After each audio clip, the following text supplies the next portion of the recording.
o tráfico de coca.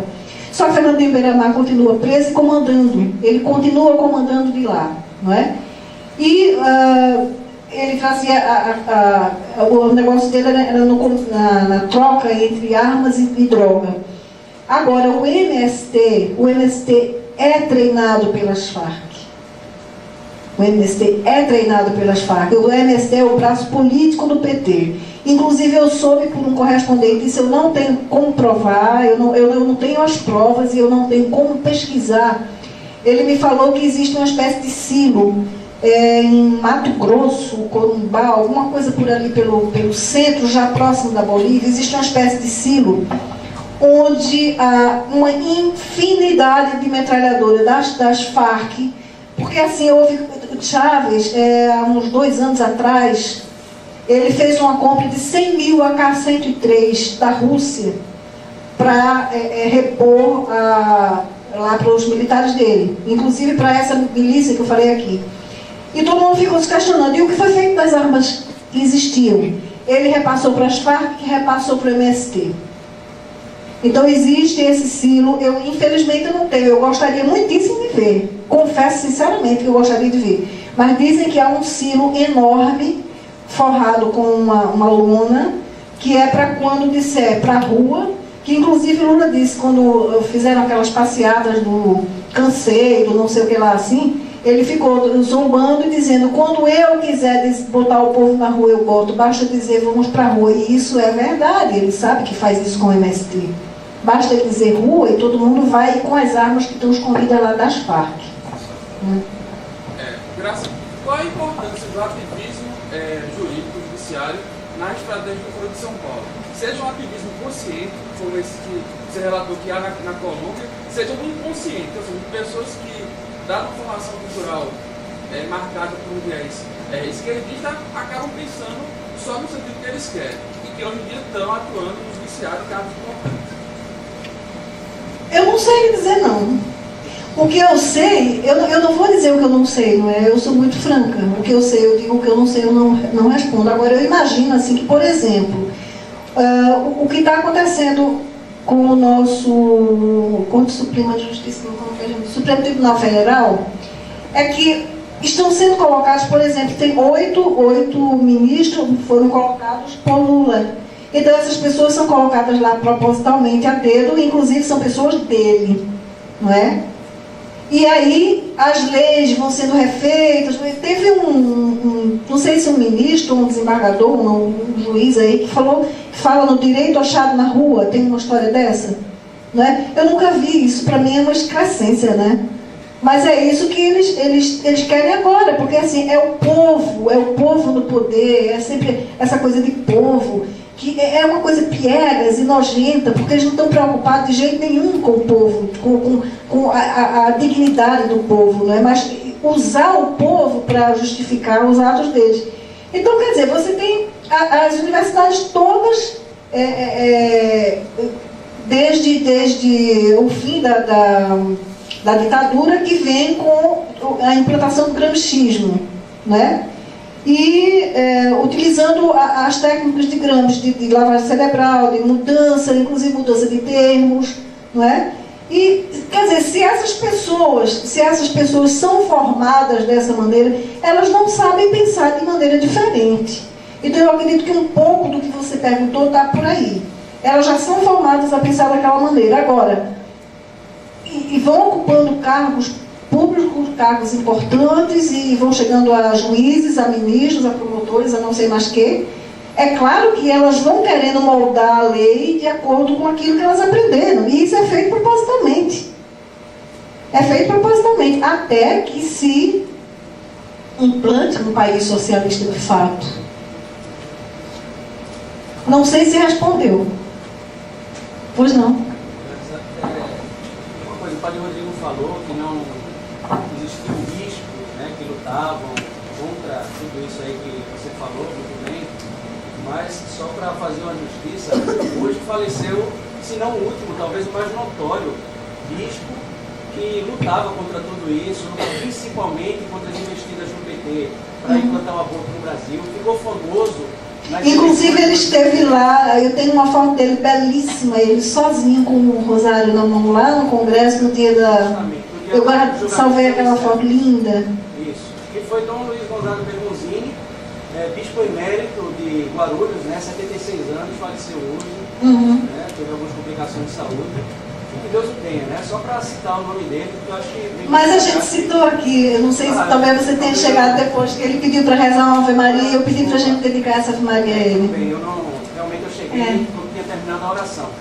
Outra coisa que eu ia perguntar, você falou da Comissão da Verdade, e realmente salta os olhos os nomes que tem lá, de notórios esquerdistas, que foram, digamos, entre aspas, vítimas militares, mas tem um nome que me causou surpresa, que foi o do Dr. Cláudio Lemos Fonteles, que ele faz parte dessa comissão, e até onde eu sei, posso estar enganado, e a senhora pode ter algumas informações que eu não tenho, ele é um católico, fervoroso, conservador, tem lutado ao lado da igreja em algumas causas, a favor da vida, foi ele que fez aquele ato, esqueci, a DIN, eu acho que né?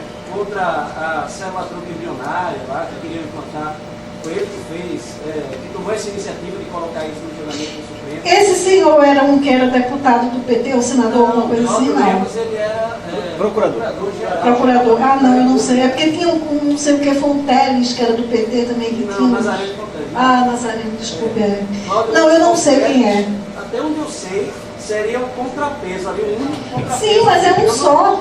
É um só, é verdade. É um só e ele não vai ter voz. Porque veja bem, o que ele é? Ele é jurista? Jurista. Ele é um jurista. Aquilo não é caso para jurista, aquilo é caso para historiador. É verdade, tem razão. O que ele vai fazer ali? Eu não sei se de repente a senhora teria alguma informação. Não tenho, eu não tenho. Eu sinto muito, mas eu não tenho. Agora eu só me causa espanto é que um jurista vai fazer o que ali? Pois é. Tem jurista, tem jornalista, tem fotógrafo, tem... Pois é. E não tem um historiador, né, que eu saiba. Devia ter era historiador. Antropólogo, talvez coubesse, não é? Sociólogo. Oi. Além do câncer, qual outro aliado a gente tem contra essa gente? Né? Porque essa comissão da mentira está instalada, vai acontecer. Como é que a gente pode, de uma forma, como a senhora mesmo disse, a gente está se batendo, pedindo por favor para as Forças Armadas tomarem uma posição. O que é que a gente pode fazer? A senhora, inclusive, como um ponto intelectual dentro dessa discussão toda, como é que a gente pode se articular, porque público tem, né, essa palestra aqui foi organizada em menos de 15 dias, e não teve ampla divulgação da forma que gostaríamos, mas público tem, certo? E como a gente poderia fazer, porque se não for de forma de instrução, as pessoas simplesmente não vão conseguir compreender isso, compreender esse momento, o que está acontecendo. Então, como é que a gente poderia reagir de forma eficaz? Porque oposição no Brasil, infelizmente, não temos. Não temos. A democracia, nesse ponto, fica uma demagogia, na verdade, porque os dois lados da moeda a gente está perdido, a verdade é essa. Então, como é que a gente poderia reagir intelectualmente e de forma a dar a conhecer as pessoas por meio, seja um congresso gravado com vídeo, alguma coisa a gente tem que fazer, de fato. Então, o que é que a gente poderia fazer para organizar isso? Uma comissão da verdade, de verdade. Como é que... Desculpa. Emílio, eu não sei. Eu não tenho solução. Eu faço o que eu posso. Eu escrevo no meu blog, eu escrevo artigos, eu boto coisas lá no Facebook. Eu abri uma conta no Facebook, eu vejo muita gente conversando besteira, fofoca, isso. Com exceção de imagens de gatinhos, que eu gosto muito, porque eu tenho gato. A minha página no Facebook só tem coisa séria. Entendeu? Não tem brincadeirinha, fofoca, piada, não existe nada disso, não é só coisa séria. Eu uso aquele canal como fonte de divulgação. Então, eu não sei quantas pessoas aqui têm Facebook. Facebook é uma coisa que muita gente tem, não é? É divulgar da forma que você tem. Um blog, tem muito blog conhecido. O Jorge estava ali, desapareceu da minha vista, está ali atrás. Ele tem um blog excelente. Deus Lovut, não é que fala? O blog dele é muito bom. É um blog cristão lindo. Eu gosto demais, eu sou fã. Eu conheci ele primeiro pelo blog. E apesar da gente morar aqui, eu só conheci ele tem, acho que um mês, mais ou menos, pouco tempo. E tem blogs muito bons, entendeu? Tem o Salve a Liturgia, do Rafael Brodbeck, que é um outro amigo nosso também. É um blog muito bom. Quer dizer, criem blogs, escrevam, divulguem. Eu não sei, eu não tenho fórmula para nada, eu faço aquilo que eu posso, eu coloco meu grãozinho de areia. Entende? Se eu soubesse de alguma coisa mais eficaz, tenha certeza de que eu faria, porque eu não sou de esperar, não. Boa noite. Boa noite. Andrade, aliás, a senhora tem colocado vários grãos de areia, porque o acesso do Mídia Sem Máscara de descobrir o seu trabalho por artigos altamente aprofundados e gabaritados. E dentro dessa ideia, a gente sabe que os militares, eles são muito legalistas e seguem, mesmo porque houve o problema de 64. Então, sua análise com relação à anistia, já que existe uma lei de anistia, essa comissão da verdade, ela poderia passar por cima simplesmente disso, e isso nós teríamos um linchamento moral. Os militares, inclusive, alguns generais já advogaram que não fosse, ou se fosse, ficassem calados, porque seria um linchamento moral dessa comissão da verdade, que, como a senhora já disse, foi toda ela estabelecida em condições totalmente desfavoráveis ao outro lado, porque só vão contar a história de um lado. Então, basicamente, como fica a questão da anistia? A senhora tem uma posição sobre isso? Veja bem, eles dizem que não vão mexer na anistia, inclusive porque o Supremo já disse que não, ela é imutável, não é? Mas, como eu estava dizendo antes também, eles dizem assim, não é tudo isso, não. A gente só quer levantar os fatos daquela época e dizer que aconteceu isso com fulano, e descobrir onde estão desaparecidos, enterrar os mortos, etc. É o discurso deles. Só que esse é o primeiro passo. Mas o que eles querem, de fato, e foi o que a Dona Maria do Rosário falou na Argentina, é que eles vão refazer a lei da anistia para tirar isso da dos militares. E depois de tirar isso, aí acabou. Porque aí eles vão ser julgados. Porque, inclusive, eles estão dizendo que crime de tortura, crime de lesa humanidade é crime imprescritível. Agora, é muito curioso que eles chamem os militares de torturadores, mas o que eles fizeram não é tortura? Será que eles não torturaram ninguém? Assassinaram, não é? Então, quer dizer, esse é o primeiro passo, tá certo? Eles vão tirar, depois vão julgar, vão condenar, como está sendo feito na Argentina, está sendo feito no Uruguai, está sendo feito no Chile, não é? E na Colômbia por outras razões, que já que o senhor lê meus artigos, o senhor deve ter lido um que eu falei sobre isso, que é por outras razões, mas também está sendo a mesma coisa. Né? Porque o objetivo, e isso casa também, uma coisa que eu passou batido, esse objetivo do Foro de São Paulo é o mesmo objetivo das Farc. O plano estratégico das Farc é uma coisa assim que as pessoas não querem saber, não tem nenhuma preocupação, mas o plano estratégico das Farc é exatamente esse. A tomada do poder pela via legal. E essa lei da impunidade vai dar esse direito a eles. Depois que eles tomarem o poder, eles vão reformular todo o sistema, porque eles dizem mesmo que esse modelo de governo que a Colômbia tem, eles não aceitam, eles não obedecem, eles não reconhecem aquelas leis como leis, eles querem refazer tudo para implantar um projeto socialista. Não é? E destruir as Forças Armadas é um projeto muito imediato. Há acho que uns 15 dias, talvez vocês tenham visto, saiu nos jornais, que a ONU mandou, disse, sugeriu, não sei o que foi, que deve-se acabar com a polícia de São Paulo. Alguém viu essa notícia aqui? Pois é. Quer dizer, a ONU, que quando foi criada, era um projeto válido, era um projeto bom, porque foi logo pós-Segunda Guerra, para amparar aqueles países dos opressores, não é? E o objetivo era legal. Hoje em dia é um manto de comunista, que só trabalha para comunista, só opera em favor dos comunistas. Então a ONU é o maior interessado nisso. A ONU defende, se não explicitamente, mas implicitamente, defende as Farc. E essa história, quando eu li aquilo, eu digo, não acredito que a ousadia chegou a tanto, mas chegou. Então eles vão fazer isso. O linchamento moral já houve, quando botaram o Genuíno para ser o defensor dos militares. O que é isso? Que desmoralização com o Coronel Lício? Pelo amor de Deus, eu falei com ele semana passada, eu disse, meu coronel, o que é isso? Como é que vai ficar essa história? Pois não. Não é uma pergunta não, é uma resposta. A solução Nossa Senhora nos deu em Fátima em 1917, pedindo a oração do Rosário, a consagração à Rússia. Maria, antes mesmo do comunismo começar. Ela me falou que se não rezasse, iria uma guerra também e comunismo. Então a solução é essa. É o que eu sempre faço, é rezar e oferecer minhas comunhões. Eu ofereço sempre minha comunhão para que Deus não permita o comunismo se instalar entre nós. Agora, já que o senhor falou em Nossa Senhora de Fátima, eu vou aproveitar, o meu pai não veio, ele deve ter ficado preso por alguma razão. Ontem ele deu uma notícia muito linda, que eu fiquei muito contente.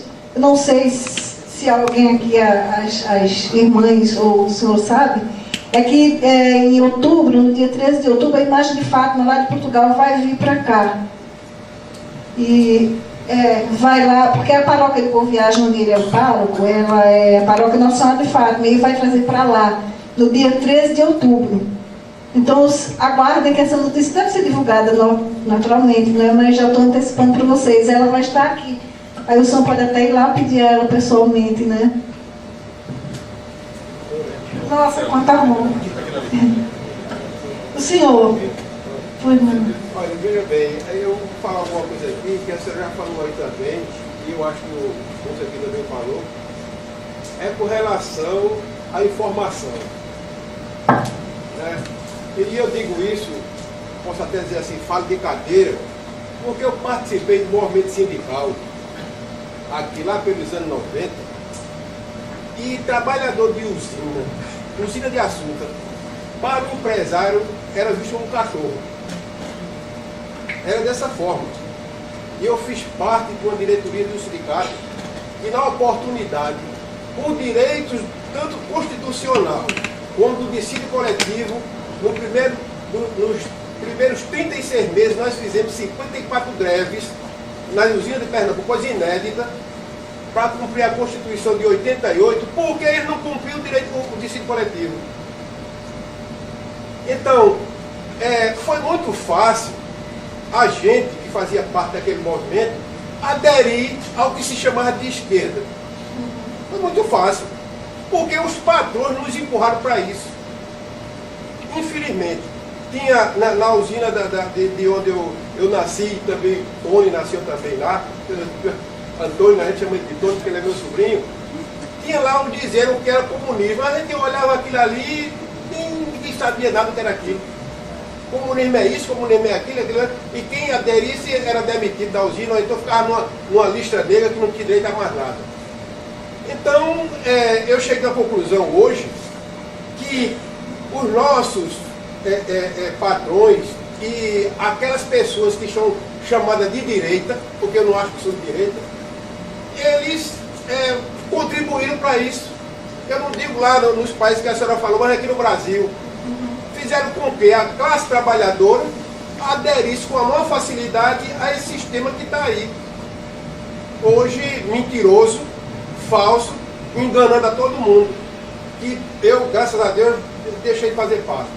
Então, há essa carência imensa de informação. Eu assisti aqui, dado pelo cidadão que está aqui, um filme, história da Rússia, história da União Soviética. É pior do que aquilo que a senhora mostrou aí. É algo estarrecedor. E ninguém sabe. Essas coisas deviam se passar nas escolas, nas universidades. Então as pessoas que têm um poder de informação deviam informar o que é. Eu me debato porque eu faço parte também do movimento da igreja e até com base. Por que é que não fala de política? Não, isso não pode não. Meu Deus do céu, política não é politicagem. Política é uma coisa horrorosa. Muita gente confunde quando diz assim, tem muita gente que diz a mim, quando eu digo que gosto de política, que eu trabalho com política, diz assim, mas qual é o seu partido? Eu não estou falando de partido político, eu estou falando de política, é outra história. Partido político eu não quero nem saber, eu não conheço nenhum político. O único político que eu conheço que tem uma predileção é o presidente Álvaro Uribe, meu amigo pessoal, mas é o único e não é brasileiro, e é porque é ele, não é porque ele era presidente, é porque é ele pessoalmente. Mas daqui nenhum, eu não quero nenhuma relação. Agora, política, tem até uma frase, não me lembro agora de quem, que diz assim, se você não se interessa por política, tem que se interessar para mandar por você. O Papa Pio XII chega a dizer que política, a caridade é política, ele compara caridade com política. Porque ele parte do princípio que política é a ciência do bem comum. O Vaticano II diz isso, no documento Gaudium et Spes. Só é ler. O Aurélio diz que política também é arte e ciência de bem governar os bens públicos. Ninguém sabe disso. Quando a gente fala isso, que política é isso?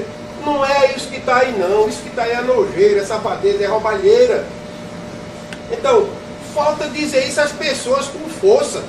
Porque o cara que fazia a propaganda do Hitler dizia que uma mentira repetida 100 vezes torna-se uma verdade. O Joseph Goebbels, ele dizia isso. Então, e a gente está vendo isso, o pessoal mentindo descaradamente e sendo aplaudido. É o que vai acontecer com a Comissão da Verdade. Eles estão sacramentando a mentira que vem sendo repetida. Então, só para encerrar, então acho que a gente tem que bater nessa tecla e mostrar realmente o que é uma coisa e o que é outra, porque senão eles vão tomando o vulto, já estão tomando, como a senhora está dizendo aí, e daqui a pouco, como é que vai ser?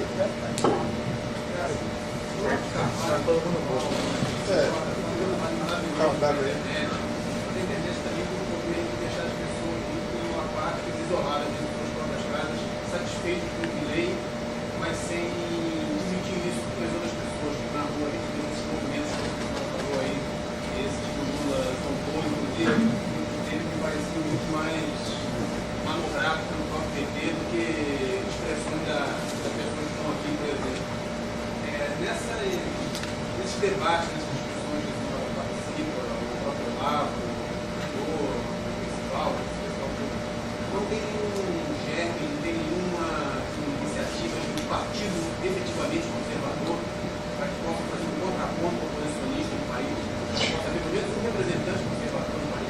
Olha só, o Percival Pugina, ele é político e pertencente ao PP lá do Rio Grande do Sul. Ele realmente é filiado a partido político, é o único. Agora, nem eu, nem o Heitor de Paula, nem o Olavo de Carvalho, nós abominamos sequer a ideia de candidatura política. Eu não quero nada a ver com isso, nada, a minha praia é outra. Mas não seria uma coisa necessária para esses movimentos que estão em oposição. Deve ter alguém com talento, com vocação. Essa não é a minha vocação, absolutamente, não é. Eu não quero isso, sabe? Eu gosto de ter a minha vida privada, eu gosto de escolher meus amigos, eu gosto de ter o meu direito a fazer as minhas coisas e pensar com a minha cabeça, porque quando você entra para um partido político, você vai ter que abrir mão de certas coisas, você vai ter que fazer concessões, ou então você sai do partido, né? E você vai ver, por exemplo, como agora eu vi, anteontem, o Pugina escreveu um texto assim enorme, revoltado, porque o partido dele estava fazendo coligação com alguém do PCdoB ou PCB, alguma coisa assim, e ele dizia que isso é uma afronta aos princípios do partido. Mas ele permanece no partido.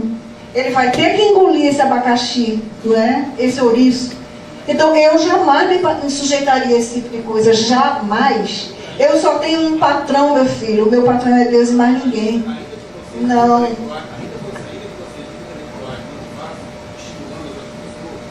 Seria uma coisa necessária existência de partido conservador no país? Sempre que oposição. Olha, veja só, o Brasil é o país que eu tenho lembrança que tem mais partido político. Nós temos 38 partidos políticos, eu nunca vi tanto na minha vida. Tanto. Agora, você espreme qual é de direita? Não tem. O que talvez pudesse ser feito era pegar, assim, as pessoas que são realmente, verdadeiramente conservadoras de direita, saírem desses partidos e aí se juntar num só. Mas isso é complicado, né? Eu acho que isso é difícil. Por exemplo, eu lembro que há uns anos atrás, o senador Jaba Vasconcelos ele andou dizendo umas coisas e as pessoas ficaram muito aborrecidas com ele porque ele abriu o verbo e tal. Eu não me lembro mais nem sobre o que foi. E eu escrevi para ele, lançaram o e-mail dele lá na internet, e eu escrevi para ele e perguntei, eu disse, por que o senhor pensa como um conservador e está no Partido Comunista? Por que não sai dessa porcaria? Ele disse, infelizmente eu já estou preso demais. Então quer dizer, é difícil, não é? É difícil criar mais um. Aonde vai arrumar eleitor? Porque primeiro, para se formar um partido político, você tem que ter um número de assinaturas de 12 mil, sei lá quanto. É um número muito grande de vários estados, tem essa coisa toda, né? É difícil formar. Depois, encontrar essas pessoas, né, para formar esse partido, eu acho que é muito complicado, sabe? Eu não sei. Agora, comigo ninguém conta, e nem para assinatura. Eu não quero nenhum tipo de envolvimento com isso, absolutamente. Olavo, a mesma coisa, Heitor de Paula, a mesma coisa. Isso eu afirmo porque são dois irmãos, assim, íntimos, os dois, entende? Inclusive, eu trouxe o livro dele para indicar para vocês. Esse livro daqui, o Heitor de Paula escreveu em 2008, chama-se O Eixo do Mal Latino-Americano. É uma obra-prima para quem quer conhecer e saber melhor sobre tudo isso que eu falei, menos a parte da Colômbia, das Farc, porque isso daí é mais uma especialidade minha, né? Mas ele fala nisso. Esse livro que é brilhante, quem não tem, tem que ter. E tanto esse quanto o livro do Coronel Lício, vocês podem encontrar na livraria Resistência Cultural, que fica no Maranhão, em São Luís do Maranhão, Belém. Em São Luís, eu não tenho agora de memória o endereço, mas se colocarem lá no Google, Livraria Resistência Cultural, vocês vão encontrar. O dono dessa livraria é um jovem muito interessante, que eu tenho contato com ele, é uma pessoa que eu tenho uma relação boa de amizade. E eu posso garantir que os livros seguem direitinho, que chegam. Inclusive o Heitor colocou lá e está muito satisfeito com o serviço que ele presta. Então todos os dois, esse livro do Coronel Lício, isso aqui é um primor, Isso aqui conta a verdade da guerrilha do Araguaia, que estão querendo esconder, sobretudo agora nesse período dessa tal maldita comissão da infâmia. Procurem ler esse livro, que vocês vão saber o que foi que aconteceu, o que estão querendo esconder. Esse livro aqui é importantíssimo. Pois não. Seguinte, eu sinceramente eu acho que o pensamento conservador está vários passos atrás do pensamento esquerdista, pelo menos em termos de avanço, de angariar pessoas, porque se a gente for pensar que o avanço de mudanças políticas parte principalmente da população de periferia, de baixa renda. Então, se os próprios pensamentos esquerdistas, sonhadores, estão lutando para tentar, vamos dizer assim, conseguir captar as mentes dessas pessoas que estão ali, seja para qual for a vontade delas, não é? Eu acho que ainda mais difícil seria, entendeu, passar esse tipo de divulgação de informação que chegasse para que houvesse realmente mudanças de tipo... são coisas que levaria décadas, entendeu? Décadas para você mudar toda... Para você passar como se fosse aquela coisa que a gente diz que todo mundo um dia na vida foi comunista, quando a gente é adolescente, e depois a gente passa para uma outra fase de desilusão, e você passa a encarar outros problemas. Então a gente tá muito longe, tá entendendo? Como se fosse... Isso que a gente está comentando aqui fosse... quinta geração, e a gente está na primeira, segunda geração, a vida externa da gente aqui. Então é muito desolador mesmo, muito desolador. É desolador. Porque... Olha, veja só, o Olavo sempre costuma dizer o seguinte, que o que falta à direita, ao que supõe ser direita, é militância. Nós não temos militância. Isso é uma coisa que a gente tem que tirar o chapéu para os comunistas, é que eles têm disciplina férrea e militância. São duas coisas que levam eles a conseguirem os projetos deles. E principalmente desonestidade, né? Não, estou falando assim em termos do que leva eles a chegar até lá. Entende? A desonestidade é uma coisa intrínseca, já é de outro nível, não é? Mas eu falo assim, por exemplo, eles têm projetos. Veja, esse projeto do Folha de São Paulo, por exemplo, começou em 90. Hoje é que ele está dando os frutos, 22 anos depois, eles esperam. Eles têm persistência, eles têm disciplina para ficar ali, para não esmorecer quando a coisa parece que está desandando. E a direita, o que é que tem? A direita é desunida. A direita é muito desunida. Outra coisa que acontece, por exemplo, o empresariado brasileiro, isso é outra coisa que é o Olavo também quem fala. No Brasil, a gente não tem um sistema capitalista, a gente tem um sistema dinheirista. Você veja, os grandes empresários, o que é que eles estão preocupados? Eles estão preocupados com lucros, e aí vem aquilo que esse senhor falou. Né? Os usineiros, eles são supostamente de direita, eles tinham até umas placas indicando que o comunista não ficava lá, etc. Mas qual é o comportamento deles? O comportamento de senhor de senzala. Entendeu? Então o que é que faz? Eles estão assim, até inconscientemente, empurrando as pessoas para buscar o comunismo, porque o comunismo não faz isso, mas é o que ele prega. E as pessoas vão muito pelo ouvido, né, pelo que ouvem, aquele discurso bonito. Esses políticos dizem aquilo que o povo quer ouvir. O povo se encanta pelo que ouve, não pelo que vê. Empregar pelos ouvidos, exatamente. Entende? Então você vê, eu vou dar um exemplo bem claro. Aquele empresário, o senhor Gerdau, é um dos mais ricos daqui do Brasil, não é? Nas eleições de 2006, ele deu 100 mil reais para a filha do Tarso Genro, do Partido Comunista. Como é que pode um empresário financiar um comunista? Ele devia financiar um direitista, um conservador, reforçar. Mas não, o que acontece com ele? Ele está pouco se lixando para a ideologia, o negócio dele é ganhar dinheiro. Entende? Então, os empresários estão assim, só pensando em ganhar o dinheiro, pouco se dando com a questão ideológica.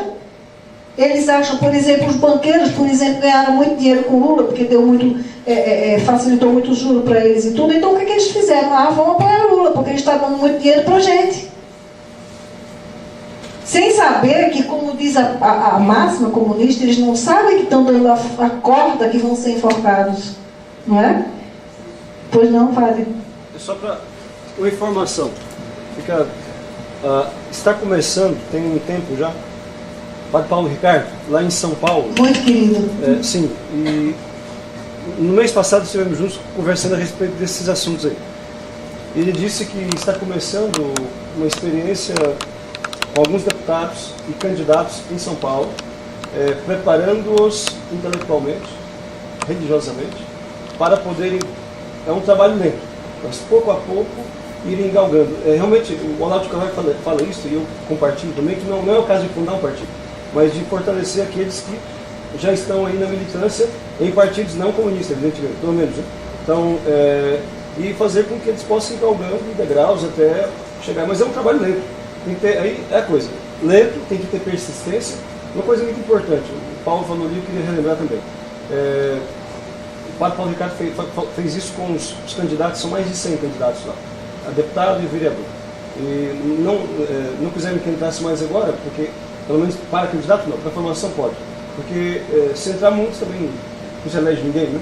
Então, ele pediu uma coisa, aquilo que Nossa Senhora pediu em Fátima. Pediu que rezasse o terço todos os dias e que fizesse a consagração total a Nossa Senhora. Aquela mesma de São Luís Guinot de Montfort, que São Luís ensina, e que este ano completa 300 anos. Foi a condição que ele deu, porque é uma luta, quer dizer, ao mesmo tempo intelectual, de militância, de esforço humano, mas também é uma guerra espiritual. Não é só uma luta de mente, de corpo, é uma guerra espiritual. O diabo existe, né? Está aí trabalhando, prova disso que o comunismo esparramado em todo lugar. Né?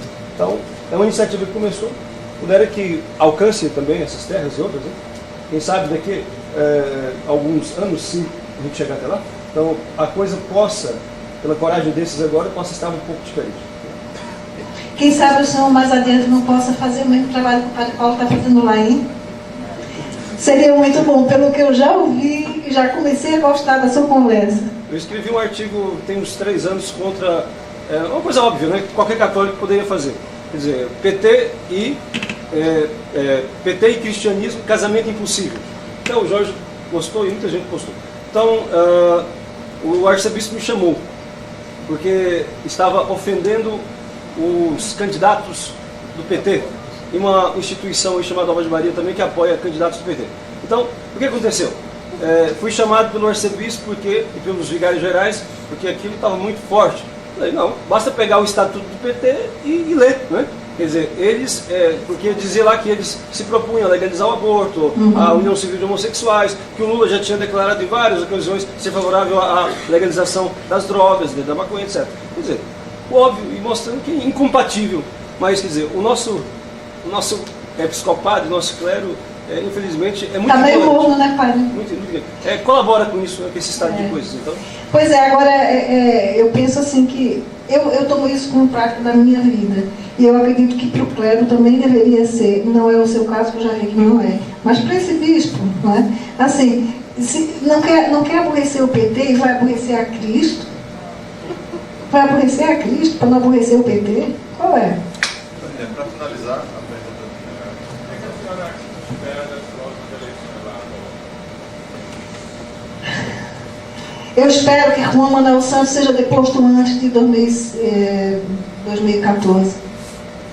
É o que eu espero.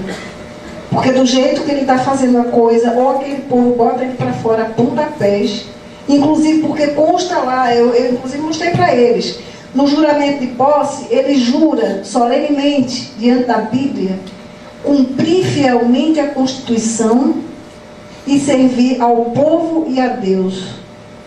Caso ele não cumpra, que este povo tem o direito de botá-lo para fora.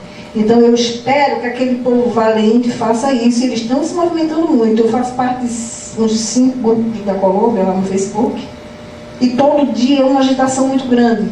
Porque todo dia tem notícia de assassinato das Farc, de atentado das Farc, mas também de movimento das pessoas se juntando. Tem um grupo chamado Não à Reeleição de Juan Manuel Santos. Eu faço parte desse grupo com muita honra.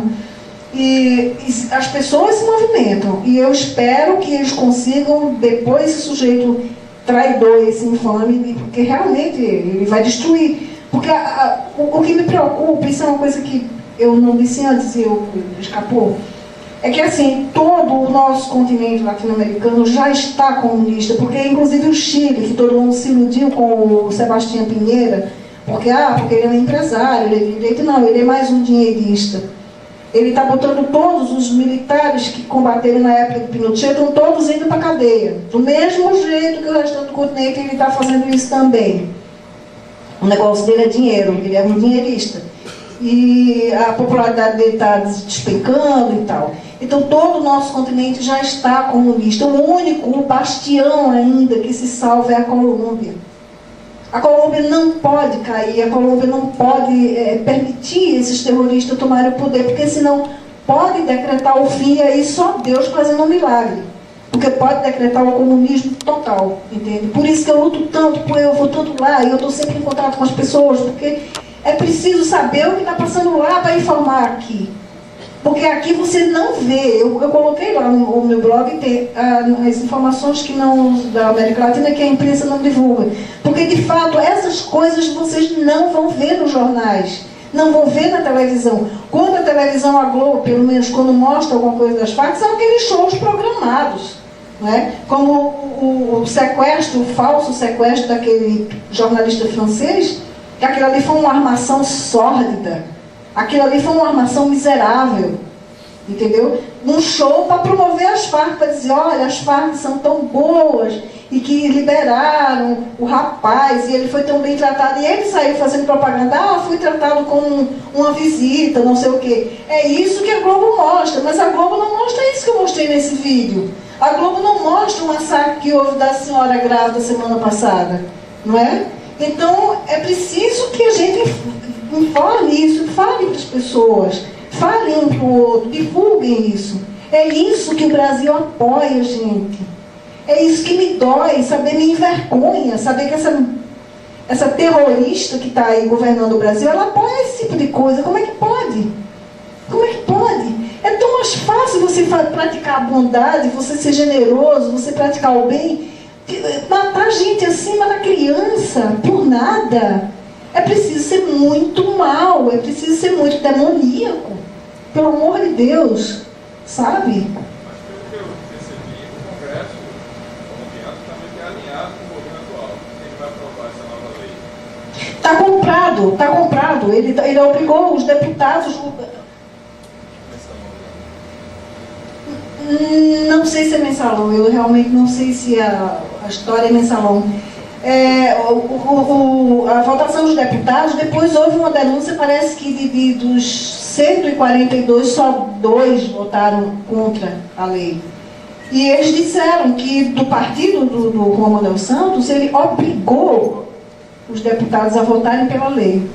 Então, quer dizer, é na base da coação, né? Qual é a pressão que ele está fazendo, eu não sei. Isso daí não foi revelado, mas... Ainda assim, a senhora acha factível que ele venha cair? Que ele venha ser deposto? Eu espero em Deus. Eu espero em Deus que o povo faça isso, porque realmente não é possível. Não é possível. Ele tá trabalhando em prol das Farc. Os militares colombianos. Os militares colombianos estão, assim, se segurando, porque também, como os brasileiros, eles também são legalistas, não é? Eles cumprem a Constituição fielmente, eles devem obediência ao comandante supremo, que é o presidente, entende? Mas eles não são tão subservientes como os daqui. Graça, poderia se traçar uma correlação do avanço do comunismo na América Latina com o crescimento de violência aqui no Brasil? Se mata aqui 50 mil pessoas ao ano, um dos países mais assassinos do mundo. Então, essa criminalidade solta aqui no Brasil tem a ver com as Farc, com o tráfico de drogas? É claro que tem. É claro que tem. Porque, por exemplo, um dado assim triste, o Brasil só é campeão nas estatísticas miseráveis, não é? Por exemplo, nós somos o segundo país do mundo maior consumidor de droga. Segundo país no mundo. Isso é uma vergonha, né? É uma vergonha. E aí por quê? Não é porque as Farc estão aqui do lado, porque a Colômbia é produtora de coca, ou a Bolívia é a grande produtora de coca. É porque existe conchavo entre os bandos narcotraficantes daqui com as Farc e com a conivência do governo. Com o apoio do governo, que não faz nada. Eu vou contar um dado para vocês. Em 2009, 2008, 2009, a memória agora não está me focando bem. Foi preso em 2010. Foi preso no Amazonas um camarada das Farc chamado, o cognome dele era Tatareto. O nome realmente eu não me recordo agora. Esse camarada foi preso porque descobriram que ele tinha uma empresa de fachada, ele tinha um barco de pesca, ele tinha uma empresa de pesca lá em Manaus. E por uma bobagem, a Polícia Federal prendeu e começou a pesquisar e viu que achou que era coisa esquisita e descobrindo que ele era das Farc. E vejam só como é que foi a coisa. O camarada tinha uma empresa de pesca, ele tinha um barco grande, bastante grande, tinha uma caminhonete, tinha 2 casas, tinha uma fazenda, enfim, tinha uma quantidade enorme de posses. E com ele trabalhava um irmão e mais umas tantas pessoas. Quando a Polícia Federal bateu lá, descobriu que ele tinha um rádio de escuta, rádio de comunicação, numa árvore, que se comunicava com a Colômbia. Porque assim, lá em Letícia, um militar amigo meu que serviu lá em Letícia me contou que é assim, aqui é Letícia, aqui é Tabatinga, divididos por uma rua. Então a gente só sabe o que é um país do outro, porque tem a bandeira de cada um, ou às vezes passa um militar e vê aqui na manga da camisa a bandeira do país, mas o que divide o país é uma rua. Então, o trânsito de um lado para o outro é muito fácil. Isso é uma coisa que há tempo denunciou, eu digo, olha, as Farc estão entrando para Tabatinga. Eles vêm de Letícia para Tabatinga, porque eles não vêm de uniforme, eles vêm de roupa de civil, vão lá comprar coisa no comércio, e de lá passa de barco, e é assim que eles vão se infiltrando. E as Farc têm acampamento aqui em Brasil, aqui na Amazônia. Não, porque não tem. O próprio general Heleno, que foi muito festejado e que comandou lá na Amazônia, disse: não, se as Farc entrar aqui, a gente combate. O tal do Nelson Jobim, quando era ministro da Defesa, com toda a empáfia do mundo, se as Farc entrar aqui, a gente recebe a bala. As Farc estavam lá há 10 anos. Há 10 anos, quando descobriram esse tatareto, eles já estavam instalados lá há 10 anos, e eu falando que estavam lá e eles dizendo que era mentira minha. Aí, resultado, o que é que aconteceu? A Polícia Federal prendeu e não se soube mais nada, inclusive os policiais que prenderam ficaram muito aflitos, porque disseram assim: o que a gente vai fazer? O cara é das Farc, o presidente não vai gostar. Eu coloquei isso lá no meu blog, está lá no meu blog, eu denunciei, inclusive a ficha criminal desse tatareto, eu recebi do Serviço de Inteligência do Exército da Colômbia, está lá, é a única ficha que existe no Brasil, foi minha. Se alguém tem, é copiado do meu blog. Eu recebi direto dos militares da inteligência do Exército da Colômbia. Então, nunca mais falou nesse caso. E eu fiquei procurando, eu tenho um correspondente que mora no Acre, de vez em quando me manda alguma coisa, num jornal que tem lá. E nada, não se botava o nome do homem, só saía as notícias velhas de maio. Meu Deus do céu, o que aconteceu? Quando foi agora, eu soube que uma juíza disse que não podia aceitar aquela prisão, porque o juiz que deu prisão ao camarada, ao tatareto, pertencia a uma outra jurisdição que não tinha autoridade sobre aquela questão. Então, como ele era uma autoridade de outro departamento, ele não podia ter feito a prisão, e, portanto, a prisão era ilegal e ela mandou soltar. Não é bonito? As pessoas se perdem por filigranas, não é? Filigranas de picuinhas jurídicas ridículas. Aí esse homem vai ficar aqui de novo, livre, não é? Ele comandava 100 homens, não é pouca coisa, é um pelotão. Né? E que vão se infiltrando aqui no Brasil. Ok. Estou sendo avisada que meu tempo esgotou. Porque tem hora. Foi uma delícia estar aqui com vocês conversando, adorei. Adorei mesmo, muito obrigada.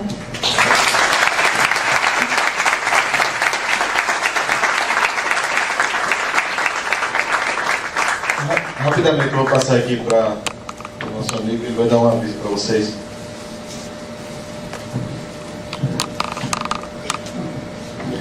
Boa noite, meu nome é Johan, eu sou fundador da comunidade Manaim, comunidade católica da Aliança Manaim.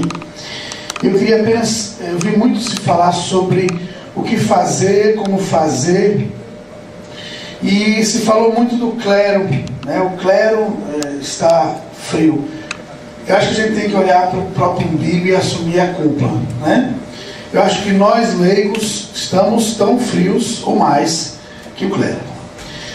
E eu digo isso porque nós da comunidade Manaim promovemos anualmente um seminário sobre fé e política. E a coisa mais difícil do mundo, está aqui o padre Rodrigo, que já participou de alguns, uma coisa mais difícil do mundo é divulgar seminário de política dentro da igreja.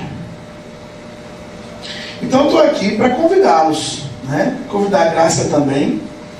No final a gente conversa um pouquinho, porque vai ter participação de políticos, e eu sei que existe uma questão aí delicada, mas eu convido vocês a virem participar. Tá? Teremos políticos aqui de vários partidos. O ciclo católico é sempre muito aberto. Está aqui o professor Eduardo. Venham, vai ser sábado e domingo o dia inteiro. No sábado vamos ter um dia inteiro com os políticos aqui. Vamos questioná-los, vamos tentar fazer... Desculpa, isso que o padre Paulo Ricardo está fazendo em São Paulo, vamos tentar fazer com eles também, por que não? Né? Eu acredito que a gente precisa fazer algo, né? Precisa se reunir, a militância, como você colocou, não são poucos que estamos aqui, né? A começar desses que estão aqui, para fazer algo. Agora, apenas dizer que não participa de política é muito fácil, e botar a culpa nos outros sempre é muito fácil, né? A culpa é o bispo, a culpa é o clero, a culpa... E a minha culpa? E a minha responsabilidade, né? Então eu convido você a estar conosco sábado e domingo. Vai estar o professor Eduardo Campelo, Padre Rodrigo vai estar conosco. Estou convidando a senhora agora, mas está aberto, vai ser mesa redonda, vão ter pouquíssimas palestras, principalmente vai ser debate. Vamos questionar, vamos discutir esses temas, tá? A começar daqui, a começar da nossa terra, que é a terra natal do Lula, tá? Então vamos sair do nosso lugar, do nosso comodismo e fazer alguma coisa, tá? Começa 8h30, né, Gabi? 9 horas. Das 9 às 18. Das 9 às 18 aqui. Tanto sábado como domingo. Ok? O domingo será um pouco mais específico para a discussão religiosa, porque teremos muitos movimentos religiosos aqui. E no sábado vai ser muita discussão política. Então teremos políticos, candidatos a vereador, a prefeito, deputados estaduais, deputados federais aqui conosco. Tá? Então vamos discutir isso. Já confirmaram presença. Vamos discutir, vamos fazer alguma coisa. O que eu me perdoe, mas eu não aguento mais ver católicos da nossa cidade, da nossa arquidiocese, só falar. E fazer que é bom? Nada. Então vamos começar a fazer. Tá? Obrigado. Pronto, pessoal. Enfim, agradecer mais uma vez a presença de Graça Salgueiro, a presença de todos vocês. E damos por encerrada a palestra de hoje. E também abrir para você nas próximas oportunidades, outras palestras, outros eventos. E se for da parte de vocês também, sugestão para palestras e alguns outros eventos, estamos abertos. Muito obrigado, até mais.